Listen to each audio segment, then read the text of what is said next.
Everyone,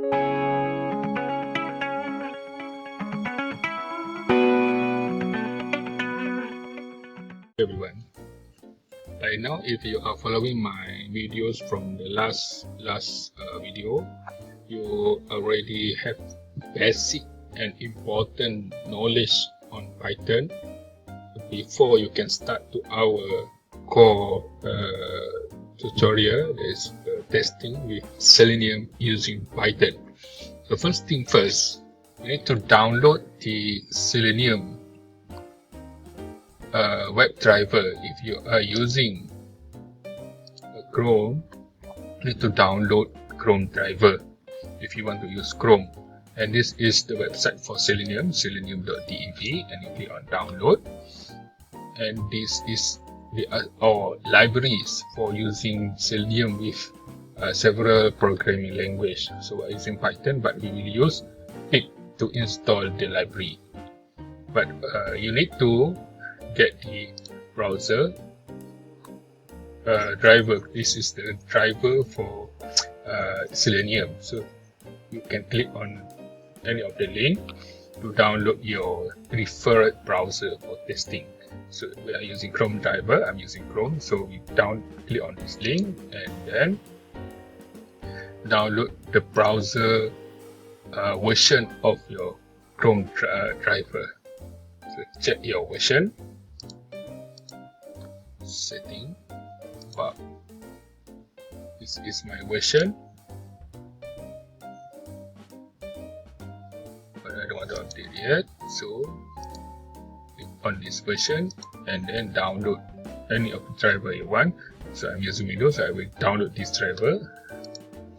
And you need to unzip this downloaded file into your folder, into your Python script folder.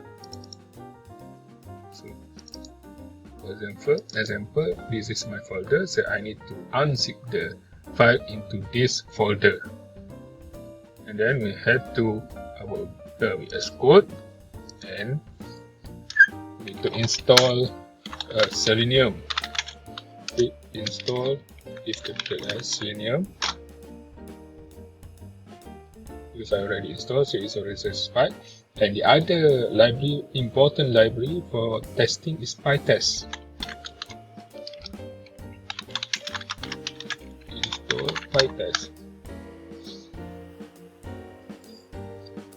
You have already installed those two libraries, then we can start our testing. This is our first testing, so this is import statement, import Selenium, and from Selenium we need to import our driver method, and this is for sleep, time sleep, to put it on idle, and we need to import our pytest.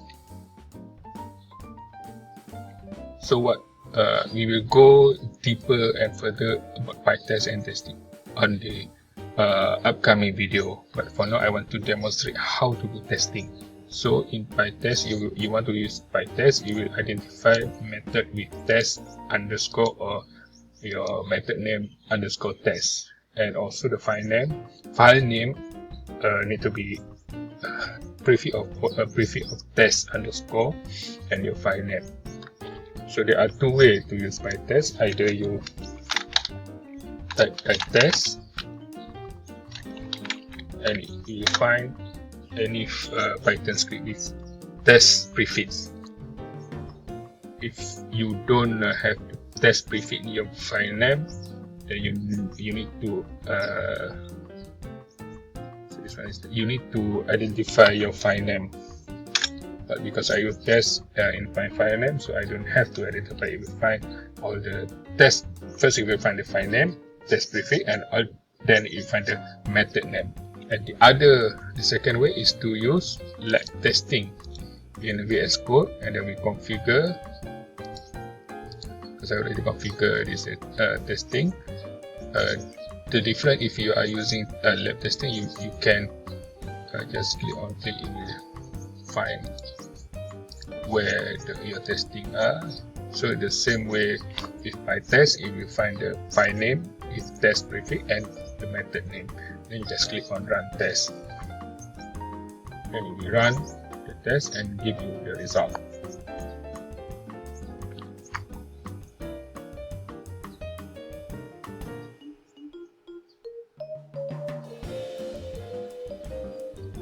So the result is passed.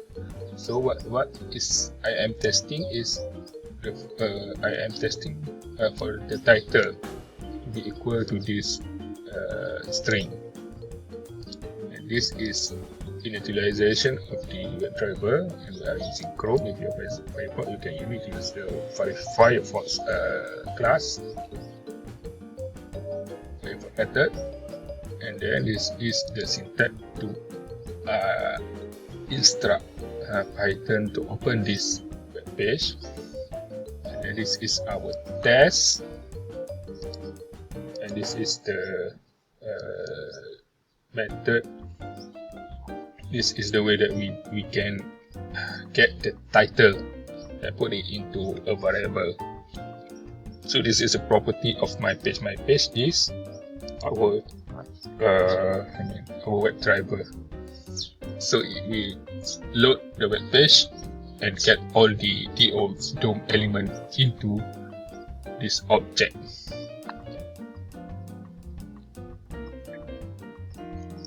And this is our test. So assert title, if we make it, then we run the test. This extension, the S and the V, is to both our output and to print also the standard out.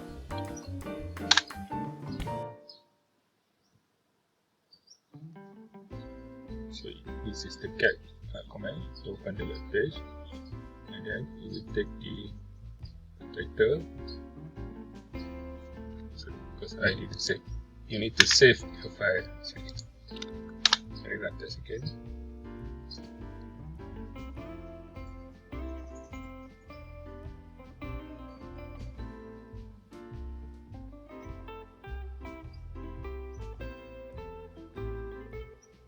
So you can see this is an session. This is our first testing actually.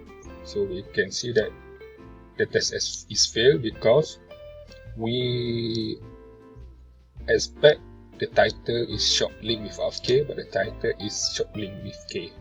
So it is failed.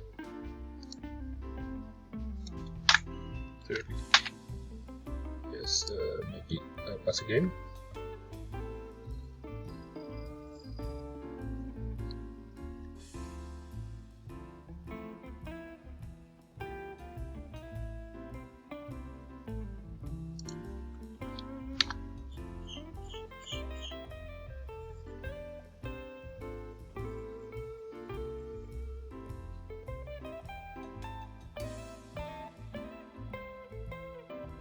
Okay, now it's passed because what we expected is same equal to the result.